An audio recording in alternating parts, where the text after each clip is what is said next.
मुख्य बाजार की बात करें तो यहाँ न तो लॉकडाउन की पालना होती दिख रही है और न ही इस संबंध में प्रशासन की ओर से कोई विशेष व्यवस्था की गई है। हालात यह है कि मुख्य बाजार में रोजमर्रा की तरह भीड़ नजर आ रही है। इस बेपरवाही का नतीजा हमें कोरोना संक्रमण के रूप में न भुगतना पड़े। बेपरवाही इसलिए कि ग्राहकों की तो छोड़ो, कई व्यापारी भी रोजमर्रा की तरह सड़क तक सामान फैलाकर व्यवस्था में अड़चन बनने लगे हैं। उन्हें चाहिए कि वे दुकान में ग्राहकों की भीड़ जमा करने के बजाय एक निश्चित दूरी बनाकर उन्हें सौदा दे तो वे खुद और ग्राहक भी सुरक्षित रह सकेंगे। व्यापारियों सहित आमजन का भी मानना है कि ब्यावर में मुख्य बाजार में हर आदमी का आना जाना होता है। ऐसे में प्रशासन या चिकित्सा विभाग को चाहिए कि मुख्य बाजार में भी रैंडम सैंपलिंग की व्यवस्था हो, जिससे कोरोना संक्रमण फैलने की आशंका न रहे। यदि ऐसा होता है तो व्यापारी भी निश्चित होंगे। ज्ञात रहे कि ब्यावर के मुख्य बाजार में आसपास के गांवों के लोग काफी संख्या में आते हैं। ऐसे में मुख्य बाजार में कोरोना को लेकर ज्यादा खतरे का अंदेशा रहता है, जिसके तहत रैंडम सैंपलिंग मुख्य बाजार में होना आवश्यक है। प्रशासन को चाहिए कि मुख्य बाजार से फैलने वाले कोरोना पर पूर्णतया सावधानी बरतना आवश्यक है।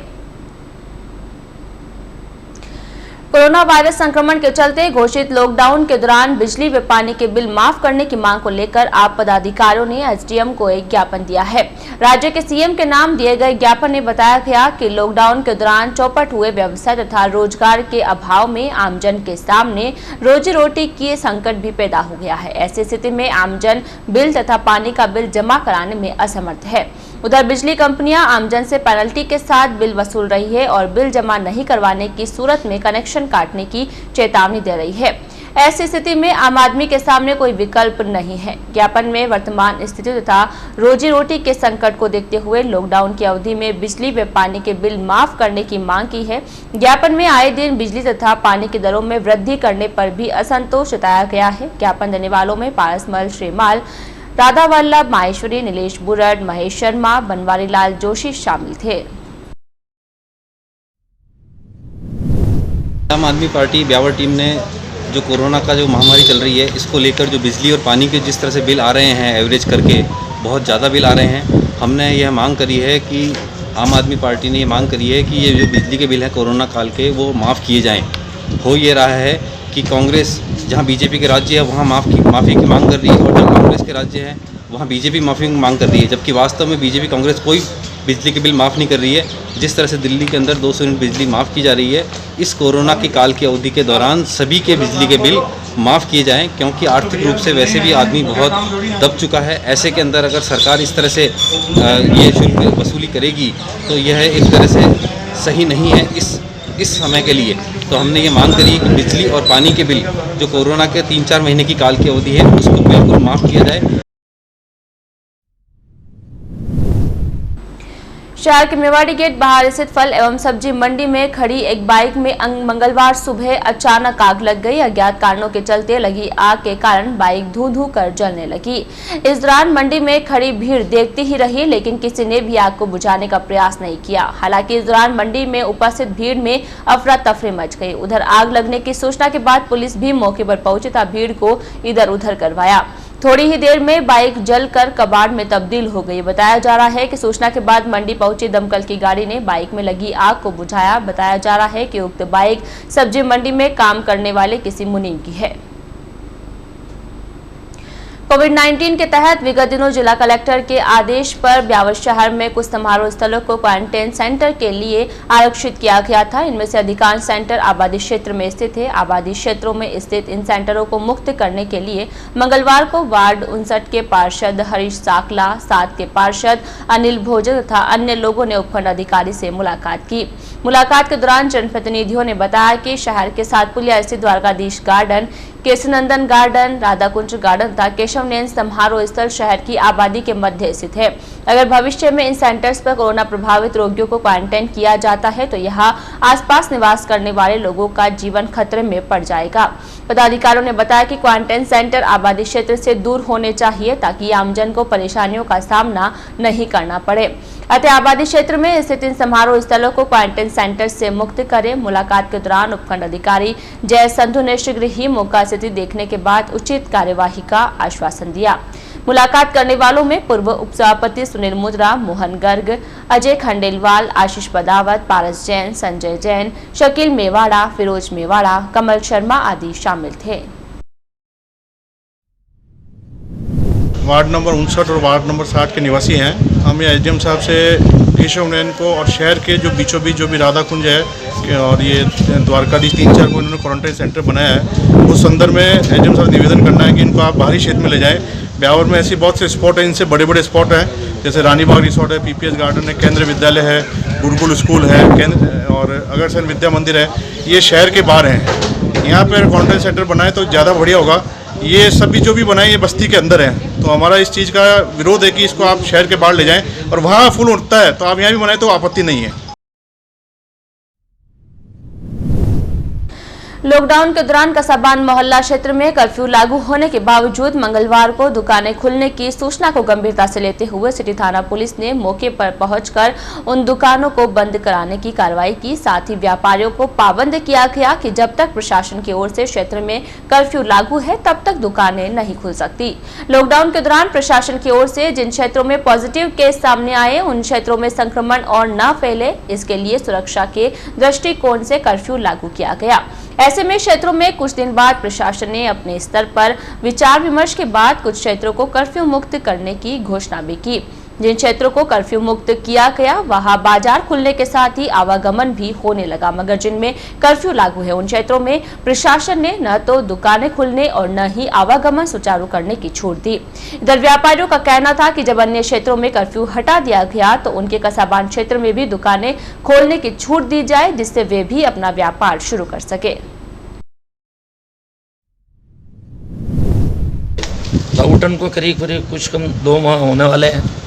व्यापारी वर्ग के लोग बेधंधे बेरोजगार हो रहे हैं। ये अपना कसाबान मोहल्ला, छिपा मोहल्ला, ये हमारा एरिया जो है फरस गली, तमाम एरिया के अंदर काफ़ी बच्चे परेशान है, बेरोजगारी से गुजर रहे हैं। इसलिए ऐसे आज साहब उपखंड अधिकारी महोदय को ज्ञापन दिया हम लोगों ने ताकि साहब हमारे को जल्द से जल्द इसको क्या नाम है खुलवाने की कृपा कराएं ताकि हमारा धंधा रोजगार हम शांतिपूर्ण कर सकें।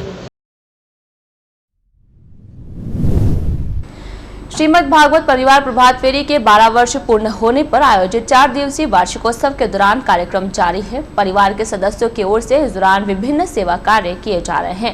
कार्यक्रम के तीसरे दिन मंगलवार को परिवार के सदस्यों ने टाटगढ़ रोड स्थित ब्रह्मानंद धाम के वृद्धाश्रम में वृद्धजनों की सेवा करते हुए उन्हें भोजन करवाया, साथ ही उनका आशीर्वाद प्राप्त किया।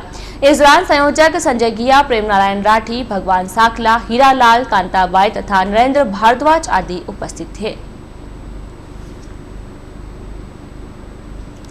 रेड आर्मी ब्लड हेल्पलाइन व नारी शक्ति संगठन के संयुक्त तत्वावधान में विगत 3 मई से थैलेसीमिया ग्रसित बच्चों के लिए आयोजित रक्तदान शिविर मंगलवार को संपन्न हुआ। समापन के मौके पर पीसीसी सचिव पारस पंच तथा पीएमओ डॉक्टर आलोक श्रीवास्तव मुख्य अतिथि के रूप में उपस्थित हुए। समापन के मौके पर पुलिसकर्मी तथा होमगार्ड के जवानों ने रक्तदान किया। जिला संगठन की ओर से धन्यवाद ज्ञापित किया गया। मंगलवार को शिविर के समापन के मौके पर एक एज पहुंची थैलेसीमिया ग्रसित निमाज निवासी 10 वर्षीय बालिका चारू को भी रेड आर्मी ब्लड ग्रुप ने गोद लेने की घोषणा की। अब उक्त बालिका के लिए रक्त की जरूरत ग्रुप की ओर से की जाएगी। शिविर के दौरान पुलिस मित्र सुंदर सिंह गहलोत व प्रवीण बड़ोला ने रेड आर्मी ग्रुप के लिए जरूरत होने पर मास्क तथा सैनिटाइजर उपलब्ध करवाने तथा रक्तदान की घोषणा की। इस मौके पर पुलिस मित्र सतीश गर्ग, इमरान खान, भामा शाह, सूर्य प्रकाश शर्मा, पीसीसी सचिव पारस पंच, संभव जैन तथा ब्लॉक अध्यक्ष सोहन मेवाड़ा का दुपट्टा पहनाकर तथा राम दरबार की तस्वीर भेंट कर अभिनंदन किया गया। इस दौरान शैलेंद्र साकला, जयकी साहू, शिवम ग्वाला, आयुष मुद्रा, पंकज भाटी व नारी शक्ति संगठन से ममता गुप्ता, भावना पवार, सुमन राठौड़, माधुरी गर्ग तथा रिंकू पारडिया आदि ने अपनी सेवाएं दी। भाजपा अजमेर देहात जिलाध्यक्ष देवीशंकर बुत्रा के नेतृत्व में पदाधिकारियों ने मंगलवार को मुख्यमंत्री के नाम उपखंड प्रशासन को ज्ञापन सौंपा। इसमें उन्होंने राज्य सरकार से लॉकडाउन के दौरान बिजली व पानी के 3 माह के बिल माफ करने की मांग की। उधर भाजपा नीलकंठ महादेव मंडल अध्यक्ष डूंगर सिंह रावत के नेतृत्व में भी जवाजा विकास अधिकारी को भी इस संबंध में ज्ञापन सौंपा गया। विकास अधिकारी को सौंपे गए ज्ञापन में किसानों के कृषि कनेक्शन बिल माफ करने की मांग भी उठाई गई। भाजपा देहात जिला अध्यक्ष भूतरा ने बताया कि लॉकडाउन के दौरान आम आदमी का व्यापार ठप होने पर परिवार चलाना मुश्किल हो रहा है। ऐसे समय में सरकार को और आमजन और उद्यमियों के पिछले 3 माह के बिल माफ करने चाहिए। उन्होंने कहा कि विद्युत निगम द्वारा उपभोक्ताओं को SMS के माध्यम से बिल का भुगतान करने के लिए कहा जा रहा है, जो उचित नहीं है। इसके अलावा विलंब शुल्क सहित अन्य चार्ज भी नियम विरुद्ध वसूले जा रहे हैं। इसके साथ ही भूतरा ने पेयजल व्यवस्था को लेकर सरकार को ग्रामीण क्षेत्रों सहित जहां पेयजल की समस्या है उन क्षेत्रों में पर्याप्त मात्रा में पेयजल उपलब्ध कराने की मांग की। साथ ही BLO द्वारा खाद्य सामग्री बांटने में बरती गई अनियमितताओं को दूर करने की भी मांग की गई। भूतरा ने सरकार से निजी विद्यालयों की 3 माह की फीस सरकार द्वारा भरने की भी मांग की, जिससे अभिभावकों पर फीस वसूली का बोझ न पड़े और निजी विद्यालय संचालकों को भी राहत मिल सके। उन्होंने टेलर, लोक कलाकार, जिम संचालन कर्ता, फोटोग्राफर, वीडियोग्राफर को भी 2 माह का खाद्यान्न उपलब्ध कराने, जिन पंजीकृत श्रमिकों के बैंक खाते बंद है या खुले नहीं है उनको भी 2500 रुपए की नकद सहायता उपलब्ध कराने, खाद्य सुरक्षा योजना में पात्र उपभोक्ताओं को जोड़ने, कृषि उपज पर लगाया गया 1% टैक्स वापस लेने, बीड़ी निर्माण उद्योग फिर शुरू करने, स्टाम्प शुल्क में की गई बढ़ोतरी को वापस लेने, लॉकडाउन अवधि में पेट्रोल डीजल की कीमतों में बढ़ोतरी को वापस लेने, केंद्र सरकार द्वारा 2 माह तक दिए जाने वाले खाद्यान्न का वितरण निष्पक्षता के साथ सुनिश्चित करने और अधिक से अधिक लोगों की कोविड-19 जांच कराने की मांग की। इस अवसर पर भाजपा जिला महामंत्री पवन जैन, भाजपा मंडल अध्यक्ष राम अवतार लाटा और नरेश मित्तल, अनुसूचित जाति मोर्चा जिला अध्यक्ष चेतन गोयल, राजेंद्र बागड़ी, शैलेंद्र गुप्ता तथा दिलीप शर्मा सहित अन्य पदाधिकारी मौजूद थे। इसके अलावा जवाजा में विकास अधिकारी को सौंपे गए ज्ञापन में भाजपा नीलकंठ महादेव मंडल अध्यक्ष डूंगर सिंह रावत, कानाराम गुर्जर, प्रभु सिंह पंवार, महेंद्र सिंह रावत, गिरधारी सिंह पंवार, किशोर सामरिया, विनोद वंशीवाल तथा कुशाल सिंह सहित अन्य पदाधिकारी मौजूद रहे। इस कोविड महामारी के अंतर्गत राजस्थान सरकार की जन विरोधी नीतियों के कारण आज संपूर्ण अजमेर देहात के अंदर भारतीय जनता पार्टी के वरिष्ठ पदाधिकारियों ने इस विषय को लेकर मुख्यमंत्री जी के नाम उपखंड अधिकारी और तहसीलदार जी को ज्ञापन सौंपा है। इसी कड़ी में आज ये ब्यावर में सौंपा है और इस ज्ञापन में मांग की है कि इस कोविड महामारी के अंदर आमजन त्राहिमाम है। ऐसे समय में आपके द्वारा बिजली के और पानी के जो बिल भेजे जा रहे हैं उनको माफ़ किया जाए। नंबर दूसरी बात, वो बिजली के बिल वो मन चाहे ढंग से औसत एवरेज निकाल करके भेजे जा रहे हैं। जहाँ 1000 रुपये 2000 का बिल आता होगा वहाँ 10-10 हज़ार के बिल आ रहे हैं। आज भी अखबारों में खबरें छप रही है। इन सारे विषयों को लेकर कर हमने इस ज्ञापन के अंदर मांग की है कि आप ये बिजली के बिल वापस दुरुस्त किए जाए और जो उद्योगपतियों के उद्यमियों के बंद कारखाने पड़े हुए हैं उन कारखानों के बिल भी डेढ़े दुगने बढ़ा कर औसत एवरेज भेज दिए हैं और उसके ऊपर स्थायी शुल्क और पावर फैक्टर चार्जेज और फ्यूल चार्जेज के नाम पर अनेक शुल्क लगा दिए गए। ये सारा ध्यान इस ज्ञापन के माध्यम से राज्य सरकार के ध्यान में लाए हैं और शहर के मध्य ये जो क्वारंटाइन सेंटर खोले जा रहे हैं वो नहीं खोले जाए, ये भी हमने आज इस ज्ञापन के माध्यम से मांग की है।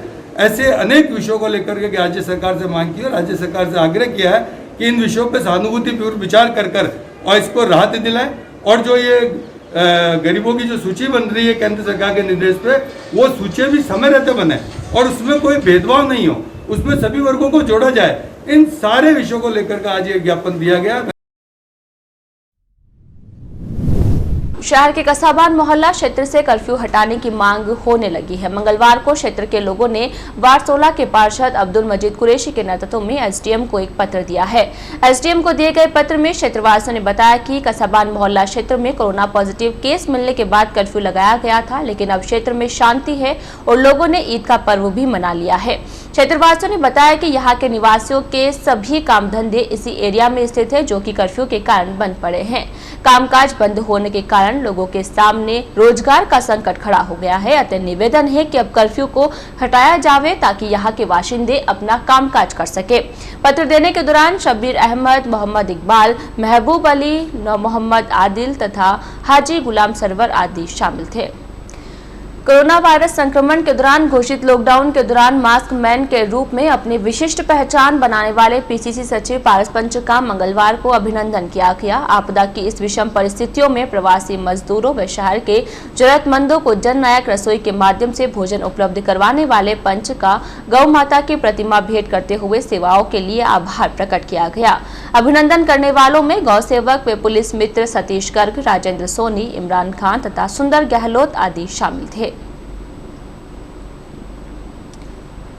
पिछवाई आर्ट एसोसिएशन ने मंगलवार को राज्य के सीएम के नाम एक ज्ञापन भेजकर संकट के दौर से गुजर रहे हस्तशिल्पियों के लिए विशेष पैकेज की मांग की है। उपखंड अधिकारी के मार्फत भेजे गए ज्ञापन में हस्तशिल्पियों ने बताया कि कोरोना वायरस संक्रमण के दौरान घोषित लॉकडाउन में इस व्यवसाय से जुड़े करीब 300 परिवारों की आर्थिक स्थिति खराब हो गई है। ज्ञापन में बताया गया कि पर्यटकों की आवाजाही पर लगी रोक के कारण इस कला से जुड़े लोगों के सामने रोजी रोटी का संकट खड़ा हो गया है। अतः राज्य सरकार की ओर से इस कला को बचाने के लिए आर्थिक पैकेज की घोषणा की जावे। ज्ञापन में हस्तशिल्पियों के लिए बैंकों के माध्यम से 5 लाख रुपए तक का ऋण बिना गारंटी व बिना ब्याज के दिए जाने तथा तैयार माल की बिक्री की समुचित व्यवस्था करवाने की मांग की है। ज्ञापन देने वालों में एसोसिएशन अध्यक्ष हीरा सिंह, महामंत्री शंकर लाल, जय किशन साहू, कल्याणमल साहू, रामदयाल आदि शामिल थे। मई माह के अंत में ही गर्मी ने अपना प्रचंड रूप दिखाना शुरू कर दिया है। उधर गर्मी के कारण शहर में पानी की जरूरत बढ़ गई है, लेकिन शुरुआत में ही पेयजल किल्लत होने लगी है, जिसके कारण शहरवासियों को अभी से ही परेशानियों का सामना करना पड़ रहा है। आमजन की बढ़ती परेशानियों को लेकर मंगलवार को शहर के जनप्रतिनिधि पार्षदों ने जलदाय विभाग के अजमेर रोड स्थित कार्यालय पहुंचकर अधिशासी अभियंता राजेंद्र जेमन के समक्ष आक्रोश जताया है। यहाँ पर जनप्रतिनिधियों ने अधिकारियों को आड़े हाथों लेते हुए कहा कि बिसलपुर बांध में पर्याप्त पानी होने के बाद भी शहरवासियों को मांग के अनुरूप पानी नहीं मिल रहा है, जिसके कारण अभी से ही लोगों को इधर उधर भटकना पड़ रहा है। इस दौरान उपस्थित सभी वार्ड पार्षदों ने अपने अपने क्षेत्र की पेयजल संबंधी समस्याओं से अवगत कराते हुए शीघ्र ही समस्याओं का समाधान करवाने तथा आमजन को राहत पहुँचाने की मांग की। साथ ही चेतावनी दी गई कि अगर हालात नहीं सुधरे तो जनता सड़कों पर होगी, जिसकी समस्त जिम्मेदारी जलदाय विभाग की होगी। मालूम हो कि गर्मी बढ़ने के साथ ही जलदाय विभाग की ओर से शहर में पेयजल वितरण का शेड्यूल गड़बड़ा गया है। कई क्षेत्रों में 48 घंटे से तो कई क्षेत्रों में 72 घंटे के अंतराल से पेयजल वितरण किया जा रहा है। इतना ही नहीं, पेयजल वितरण के टाइमिंग में भी गड़बड़ की जा रही है, जिसके कारण लोगों को पर्याप्त मात्रा में पानी नहीं मिल पा रहा है। कई क्षेत्रों में पाइपलाइनें क्षतिग्रस्त हो रखी है, लेकिन कई बार की शिकायतों के बाद भी उन्हें दुरुस्त नहीं किया जा रहा है, जिसके चलते महिलाओं को पानी के लिए हैंडपंपों का सहारा लेना पड़ रहा है। मंगलवार को विभाग के अधिकारियों से मुलाकात करने वालों में पार्षद गोपाल सिंह रावत, मंगत सिंह मोनू, वीरेंद्र सिंह राठौद, वेदराज भाटी, हंसराज शर्मा, मनोज राज तंवर, मोहनलाल सिंगाड़िया, हरीश साखला सहित अन्य पार्षद शामिल थे।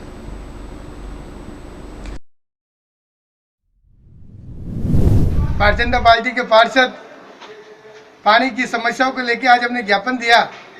और जब से राजस्थान के अंदर ये कांग्रेस की सरकार आई है, हमारे ब्यावर के अंदर पानी की भारी किल्लत हो गई है। पानी मिल नहीं रहा है जनता को, जनता आके हमें परेशान कर रही है। और ये लोग सो रहे हैं बिल्कुल आराम से, ऐसी कमरों में बैठे हैं बुलेट चला के। और टाइम नहीं है, 4 बजे का टाइम कहते हैं, शाम को 9 बजे पानी दे रहे हैं, कभी 8 बजे दे रहे हैं। पब्लिक लाइन के अंदर मटके झड़े लेके बैठी है और इनको कोई परवाह नहीं है कि बेचारा इस लॉकडाउन के अंदर, इस गर्मी के अंदर इतनी लंबी लंबी लाइनें लगी हुई, लेकिन इनके दिल में कहीं उनके प्रति दया भावना नहीं है। मैं ऐसी सरकार के अंदर जो अधिकारी बैठे हुए हैं, ये जो लोग बैठे हुए हैं, आपके चैनल के माध्यम से मैं इनको ये चेतावनी देना चाहता हूँ कि अगर यही स्थिति रही इस गर्मी को देखते हुए तो हमको पब्लिक के साथ में रोड पर आना पड़ेगा। इसके लिए हमारे को ऊपर तक आवाज उठानी पड़ेगी, धरना देना पड़ेगा, प्रदर्शन करना पड़ेगा और इसकी समझ जवाबदारी इन अधिकारियों की होगी। हमारी सबसे बड़ी समस्या है कि एक तो पानी का टाइम नहीं है, समय नहीं है। एक सबसे बड़ी समस्या, एक छावनी के अंदर पानी की टंकी, उसके ऊपर ढक्कन नहीं है। इतने सालों से सारे वहाँ कबूतर मर रहे, जानवर गिर रहे, इनको कोई परवाह नहीं है। हमारे पार्षदों ने आके उनको सूचना दी कि साहब ऊपर से कोई ढक्कन नहीं लगा हुआ है और पानी का कोई टाइम नहीं, हैंडपंप खराब पड़े और ये रेस्ट कर रहे हैं, मजे कर रहे हैं। लॉकडाउन के दौरान मृत व्यक्तियों की अस्थियों को हरिद्वार में विसर्जित करने के लिए राज्य सरकार की ओर से निःशुल्क बसों का संचालन किया जा रहा है। इसके लिए राज्य सरकार की उत्तराखंड सरकार से सहमति भी बन गई है। प्रदेश के सीएम अशोक गहलोत की ओर से लिए गए इस संवेदनशील निर्णय के कारण शोकाकुल परिवार अपने दिवंगत प्रियजनों की अस्थियों का विसर्जन कर सकेंगे। प्रदेश सरकार के उक्त निर्णय के बाद राजस्थान से हरिद्वार एवं अन्य अस्थि विसर्जन स्थलों के लिए प्रतिदिन 4 या 5 बसें संचालित होगी। यह बसें शुरू में प्रदेश के संभागीय मुख्यालयों से तथा उसके बाद आवश्यकता अनुसार जिला मुख्यालयों से संचालित की जाएगी। जानकारी के अनुसार बसों का संचालन सोमवार से हो गया है। उक्त बसों में बुकिंग ऑनलाइन होगी। इसके लिए अस्थि विसर्जन करने वालों को राजस्थान राज्य पथ परिवहन निगम की वेबसाइट अथवा लिंक पर जाकर अपना ऑनलाइन पंजीकरण करवाना होगा। ऑनलाइन पंजीकरण के बाद सारी जानकारी संबंधित व्यक्ति को दे दी जाएगी। बताया जा रहा है कि यात्रियों को हरिद्वार में किसी अन्य मंदिरों में जाने की अनुमति नहीं होगी।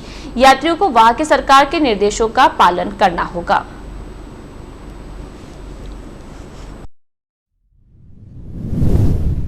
राजस्थान सरकार द्वारा दिनांक 25/5/2020 से राजस्थान हरिद्वार राजस्थान मोक्ष क्लस स्पेशल निःशुल्क बस सेवा रोडवेज के मार्फत राजस्थान सरकार द्वारा चलाई जा रही है, जो 25 से कल श्रीमान यातायात मंत्री श्री प्रताप सिंह खाचरियावास द्वारा उद्घाटन किया गया और इसी के तहत में 2 बसें हरिद्वार को भेजी गई थी। इसके अंदर यह है कि इसका रजिस्ट्रेशन स्वयं जो जाएगा, उसमें जो मृतक है उसके 2 आदमी को इसमें परमिशन मिलेगी। वह 2 आदमी जाएंगे और वही आदमी वापस उस बस में बैठ के वापस आएंगे। वो पूर्ण रूप से राज्य सरकार द्वारा निःशुल्क संचालित की जा रही है और इस संबंध में रजिस्ट्रेशन जो कराएगा उसका जो डेट होगी उसकी प्रायोरिटी के हिसाब से उनको बस में भेजेंगे और उसी बस के अंदर वापस आएंगे। शहर में बैंड तथा लाइट डेकोरेशन व्यवसाय से जुड़े लोगों ने भी राज्य सरकार से सहायता की मांग की है। मंगलवार को व्यवसाय से जुड़े लोगों ने उपखंड अधिकारी के नाम एक ज्ञापन दिया। ज्ञापन में बताया गया कि लॉकडाउन के कारण राज्य सरकार की एडवाइजरी के अनुसार शादी समारोह में सीमित लोगों के उपस्थित होने के निर्देश जारी किए गए हैं। इस दिशा निर्देश के बाद सबसे ज्यादा मार बैंड व्यवसाय से जुड़े लोगों पर पड़ी है। इस काम से जुड़े लोग शादी समारोह में बैंड बजाने के अलावा और कोई दूसरा काम नहीं कर सकते हैं। पूर्व में बुक किए गए शादी विवाह के कार्यक्रम भी निरस्त हो गए हैं, जिसके कारण कई लोगों के सामने रोजी रोटी का संकट पैदा हो गया है। ज्ञापन में इस व्यवसाय से जुड़े लोगों ने राज्य सरकार से सहायता देने की मांग की है। ज्ञापन देने वालों में सुरेश सोलंकी, ओम प्रकाश, श्रवण पवार, कल परिहार, महेश वर्मा, किशन परिहार, गणेश परिहार, कमल नारावत, दीपक शर्मा सहित अन्य शामिल थे। बैंड व्यापारी एवं कर्मचारी भाइयों की तरफ से कि हमारे लॉकडाउन के तहत सभी शादी मांगलिक कार्यक्रम व्यस्त जो थी वो सारी कैंसिल हो गई हैं। उस कारण हमें काफ़ी परेशानी से जूझना पड़ रहा है। हम इनसे निवेदन करते हैं, प्रार्थना करते हैं कि हम बैंड व्यवसाय पर निर्भर कर्मचारी एवं दुकानदार भाइयों का जो अभी सरकार के द्वारा 50 आदमियों की जो छूट दी गई है शादियों में, उसमें 7 से 10 आदमी की हमें छूट दी जाए एवं हमें एक आर्थिक रूप से एक लोन के रूप में हमें राशि दी जाए, जिससे हम आने वाले समय में, संकट के समय में हमारे और हमारे परिवार का हम व्यापन कर सकें, उन्हें चला सकें, उनका खर्च वहन कर सकें। शहर के टाटगढ़ रोड स्थित श्री पार्श्वनाथ जैन चिकित्सालय एवं शोध संस्थान ने अपनी स्थापना के सफलतम 18 वर्ष पूर्ण करते हुए 19वें वर्ष में प्रवेश किया है। 18 वर्ष की सफलतम सेवाएं पूर्ण करने पर संस्थान पदाधिकारियों ने हर्ष व्यक्त करते हुए गौरव महसूस किया है। सभी ने एक दूसरे को शुभकामनाएं देते हुए सफलता के नए आयाम स्थापित करने का संकल्प लिया है। संस्थान मंत्री नरोत्तमल दुग्गड़ ने बताया कि काश्मीर प्रचारिका महासती उमराव कुंवर जी अर्चना की मंगल प्रेरणा से स्थापित चिकित्सालय में मेडिसन, स्त्री रोग, शिशु रोग, नाक, कान, गला, अस्थि रोग, दंत, नेत्र रोग तथा डायलिसिस जैसी सेवाएं उपलब्ध है। वर्तमान में चिकित्सालय की ओर से कोविड-19 में भी सेवाएं दी जा रही है। आज के इस बुलेटिन में फिलहाल इतना ही। पूरी टीम के साथ दीजिए इजाजत, फिर मिलेंगे। नमस्कार।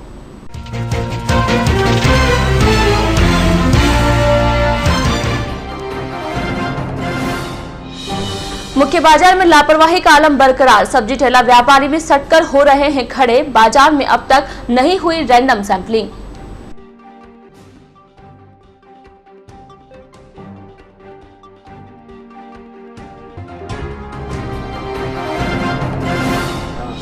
भाजपा देहात पदाधिकारियों ने मुख्यमंत्री के नाम एसडीएम को सौंपा ज्ञापन। बिजली पानी बिल माफी सहित 14 समस्याओं के समाधान पर दिलाया ध्यान।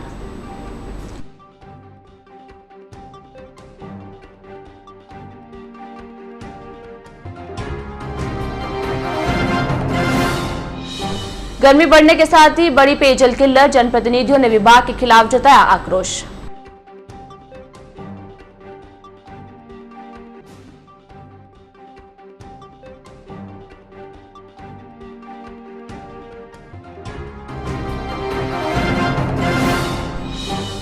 और थैलेसीमिया ग्रसित बच्चों के लिए आयोजित रक्तदान शिविर संपन्न। पुलिसकर्मियों व होमगार्ड्स ने किया रक्तदान।